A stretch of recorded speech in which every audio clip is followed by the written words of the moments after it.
In 1905, an assassin's bomb targeting the Sultan detonates in Istanbul, causing the plotter to flee in exile. This man carried with him a 300-year-old family secret, one that's still hidden today. This is the story of the family who created that secret, one that survived the fall of empires, a devastating genocide, world wars, and a bitter brotherly feud that built the sound of music today. When you hear the term crash cymbals, what kind of words come to mind? For me, loud, metal, and clangy are the immediate words that pop up. Well, after this video, words that come up for you might be assassinations, genocides, but definitely the name Zildjian. The story begins with an accident in Constantinople. In 1618, a 22-year-old Armenian palace alchemist named Avidus was attempting to create gold for his sultan, but instead created something much more valuable, a resonant cymbal made of B20 bronze.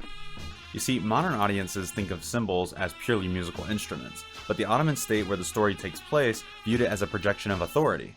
In war, the cymbals, kettle drum, and horns terrified the enemy. In public, the Sultan's Janissary bands announced the arrival of armies, ceremonial music reinforced power, and public celebrations displayed wealth and the empire's stability. Avidus' cymbals were now becoming associated with the empire's most visible institutions, eventually becoming synonymous with the term Turkish cymbals. To thank him for his work, the teenage sultan granted Avidus 80 pieces of gold, and the family name Zildjian, which literally means son of the cymbal maker. 4 years later, though, Avidus had lost his patron. At only 17 years old, young Osman II would be the first Ottoman sultan to be deposed and killed by his own Janissary guards. Typically, at this point, most craftsmen vanished from the record, but in 1623, the new sultan let Avidus leave the palace to establish his own cymbal foundry. To preserve the business, Avidus began a strict tradition. The formula would not be written down, no documents, no diagrams, and no apprentices outside the family. Knowledge would pass directly from one generation to the next, a chain of inheritance built entirely on memory. In theory, a single mistake could destroy everything, but generation after generation accepted the responsibility. What began as a local craft gradually became something much larger. As the 17th century ended, the unique sound of Zildjian cymbals spread far beyond Ottoman borders, being called out across Europe for military bands, opera houses, and composers alike. The timing couldn't have been better, because across Europe, composers were expanding the scale and ambition of orchestral music. New sounds were in demand. Among the most sought after were the sound of cymbals, imported from the Ottoman Empire. By the 19th century, many composers had incorporated Turkish cymbals into major works, such as Mozart's Abduction from the Seraglio, Haydn's Military Symphony, Beethoven's Symphony No. 5, and later, Berlioz's Symphonie Fantastique. Over time, the distinction disappeared. For many musicians, Turkish cymbals just meant Zildjian. Now with the demand international, the family needed a way to push itself to the global stage. Over 200 years after Avidus I originally created B20 bronze, Avidus II would commission a 25-foot-long schooner to transport cymbals to major trade exhibitions, including London's Great Exhibition, which was the largest industrial showcase of its age. For the Zildjians, it was the beginning of a new era. Instead, it became the start of a new crisis. When Avidus died 15 years later, the family faced a succession crisis. His sons were too young to take control, so leadership passed to his younger brother, Zildjian II. This decision came at the worst possible moment too, as disaster struck just as the family's new head was to take control. In 1868, a devastating series of fires threatened to destroy the operation entirely, just 2 years after Kurup took control. After over 2 centuries, the family business stood on the edge of bankruptcy. The fires almost cost the family everything, and plunged them deeply into debt. The Zildjians even considered moving the operation out to Paris, but the Ottoman government intervened. The Zildjian family was a globally recognized Ottoman enterprise, whose reputation extended far beyond the empire's borders. It was in the state's best interest to keep them in Turkey. The state provided the money to keep them there, which they did mostly, until relocating to the United States centuries later. The foundry and the secret survived, but things were about to take a turn for the worse. The generation that followed saw that royal favor evaporate, as the Ottoman Empire turned against its Armenian subjects. Between the years 1894 and 1896 was an event known as the Hamidian or Armenian massacres. These were state-sanctioned pogroms that claimed the lives of up to 300,000 Armenians, and sadly was only a precursor of what was to come. Appalled by the Red Sultan's slaughter, Aram Zildjian, Kurop's nephew, joined ARF, the Armenian Revolutionary Federation. In July 1905, Aram participated in the Yıldız Mosque assassination plot targeting Sultan Abdülhamid II. Aram purchased a replica of the Sultan's carriage, put a bomb in it, and had a group of other revolutionaries park it outside of the mosque that he would go and do his weekly prayer at. Unfortunately for them, the Sultan stayed to talk with someone, narrowly missing the explosion. The carriage bomb killed dozens, injured even more, and apparently in the wreckage there was a receipt that proved that Aram had actually purchased the carriage. Which, even if that would have killed him, I still would have been there, you know? Anyway, the conspirators quickly had death sentences on their head, so they all pretty much left. Bye! Aram, now in exile, fled to Bucharest, Romania. His older brother chose a career as a high-ranking lawyer in the Ottoman government. So when Kurop died in 1909, the family business fell to young Aram. The only problem was, he was an enemy of the state. Now head of the family, Aram got to work. From 1909 to the late 1920s, he created cymbals in Bucharest that remain some of the rarest and most coveted items in music history. Despite being made in Romania, many of them were labeled as being made in Constantinople. Back in Turkey, the situation deteriorated into complete annihilation. From 1915 to 1923, the Ottoman government initiated the Armenian Genocide, a systematic campaign of deportation, forced marches through the Syrian desert, and mass murder that systematically wiped out 1.5 million Armenians. To survive the horrors of the genocide, the factory was kept running by Victoria Zildjian, Kurop's daughter. Working alongside her was her nephew Mikhail, otherwise Michael, who Victoria taught the secret formula. To survive the state bans on Armenian identities, Kurop's side of the family had to change their public name to Zildjian, yet changing just enough to preserve the connection to Zildjian. For the first time in centuries, even the family name wasn't untouchable. Now compare the way that the Ottoman government's treating the Zildjians now than they were 50 years ago, back in chapter 1. They paid off all of their debts so the family would stay in Turkey, now massacring them and forcing them to change their identities so that they can continue living there. Sultan Abdülhamid II gained the title Red Sultan for a good reason, but the stress of survival fractured the family. Following World War I, Michael joined the Romanian foundry, but a fierce dispute enraged him to the point of reportedly destroying the factory machinery and storming back to Constantinople. He would never inherit the company, but he, his aunt, and his brother would continue operating the K. Zildjian & Co. plant, teaching an apprentice who would eventually go on to found Istanbul Mehmet, a cymbal company still in Turkey's largest city today. At this point, Aram decided to hand down the process to his brother's son, and true heir to the Zildjian Empire, Avitus III. Avitus had fled to America and had only worked in the cymbal business as a child. Michael was more experienced, but he was a Bulgarian, then became a Zildjian, but he was never a true Zildjian. Thus, he wasn't considered to be an heir at all. The secret had become so valuable that distant relatives had even tried starting their own cymbal empires in foreign lands. One of those attempts ended catastrophically in Mexico City, where, according to legend, a cousin died in an explosion after believing that he knew the secret process. The cymbal line he had planned ended before it began. According to reports, the explosion tore off his head and encased his body in molten bronze. So I'm honestly getting the vibe that he didn't really know the secret, but I could be mistaken. Cymbal making can probably be dangerous, I think.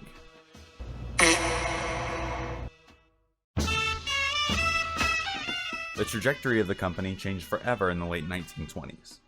In response to shifting global demands, Aram signed a distribution deal and then wrote a letter to his nephew, Avitus III, who was living in America at this point, offering him control of the cymbal company.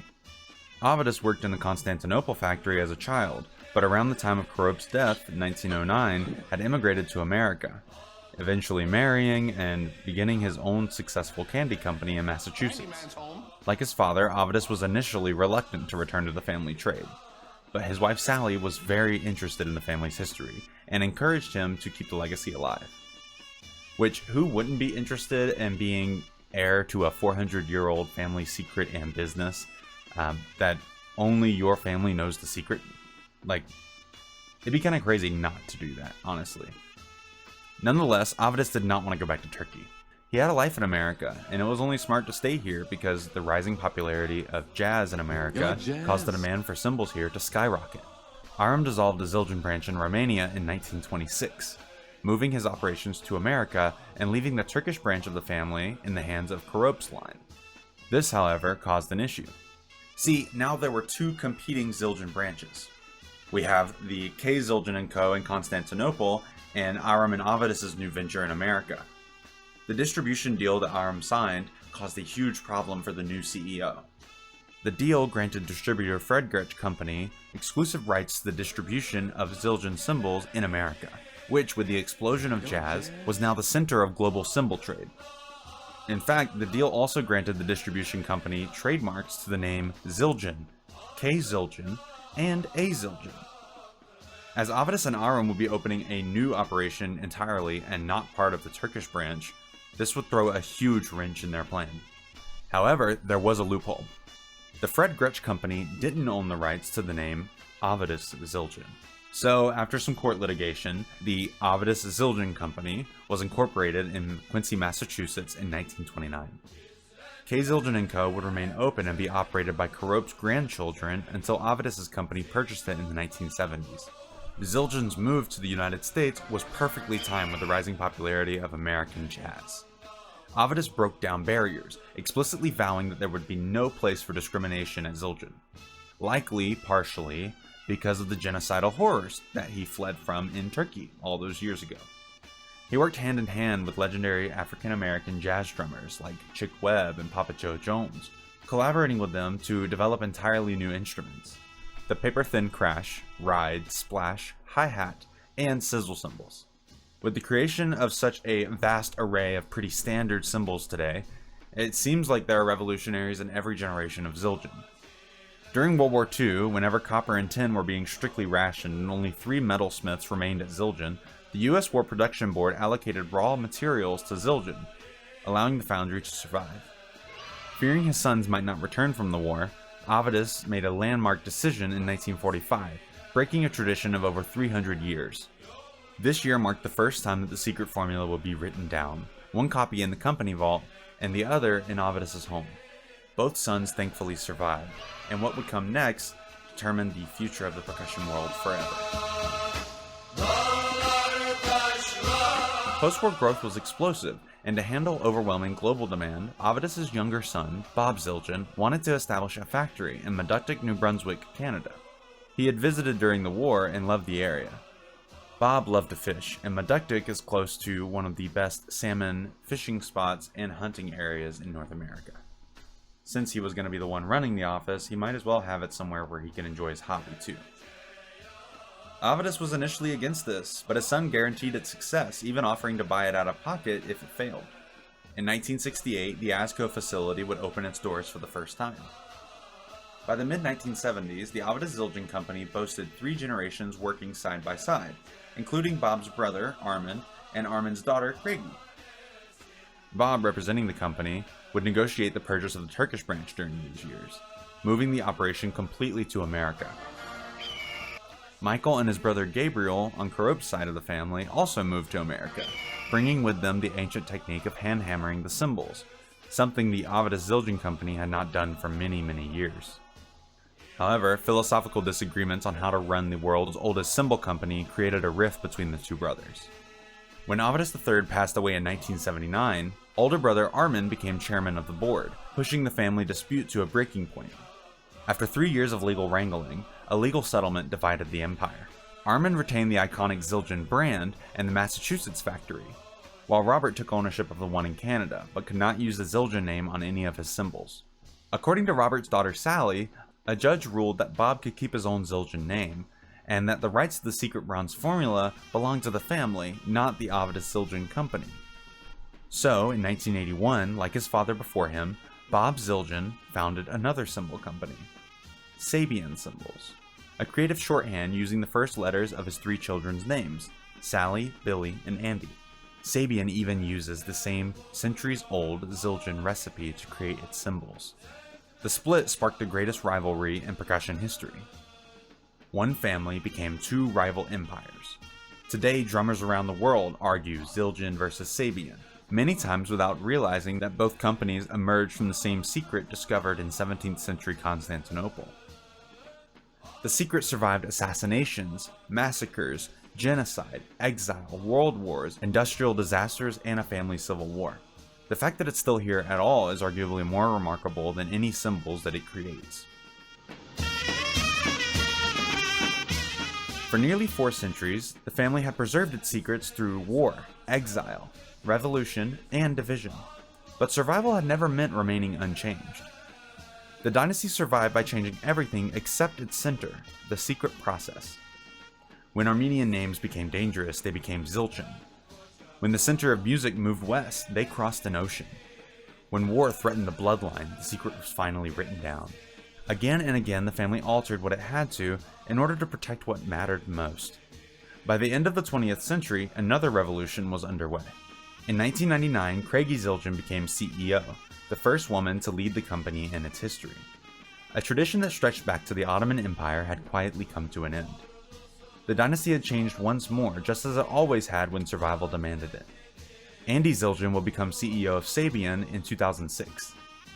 Armin Zildjian died in 2002. His little brother Bob followed in 2013. The brothers who divided the dynasty are gone, but the companies they built are not. Zildjian and Cymbal together continue shaping the sound of music today.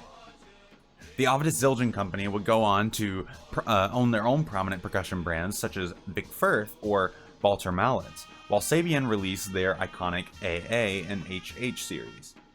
Both companies would venture into accessibility and education, and continues releasing unique cymbals to this very day.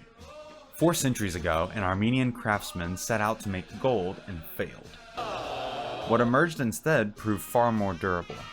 His descendants built a dynasty that survived assassinated sultans, political upheaval, ethnic violence, genocide, exile, revolution, world wars, succession crises, inheritance disputes, and a family conflict that split the business in two.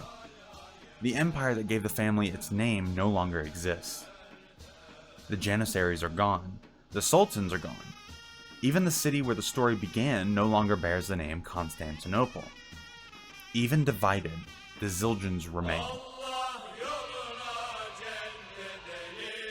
If you want to keep exploring the hidden histories and uncovered truths of the world's greatest creators, make sure to like and hit the subscribe button. It really helps me continue making this content as I'm a college student, so any support goes a long way. Is there anything about the Zildjian family that I left out? Let me know in the comments below, and also tell me something that you learned that you didn't know before watching the video. Before you go, I want to thank my Ko-fi supporters. Thank you, Logan, for your donation every month, and thanks to all the people who have bought my educational percussion books and posters. I couldn't do this without your support, so I really appreciate you continuing to help me make videos like this. That being said, researching and editing is really time consuming, so if you or anyone you know is interested in editing my videos, DM me on Instagram at logangordy_percussion, or contact me via email at logan@logangordy.com. Thanks, and I'll see you in the next one.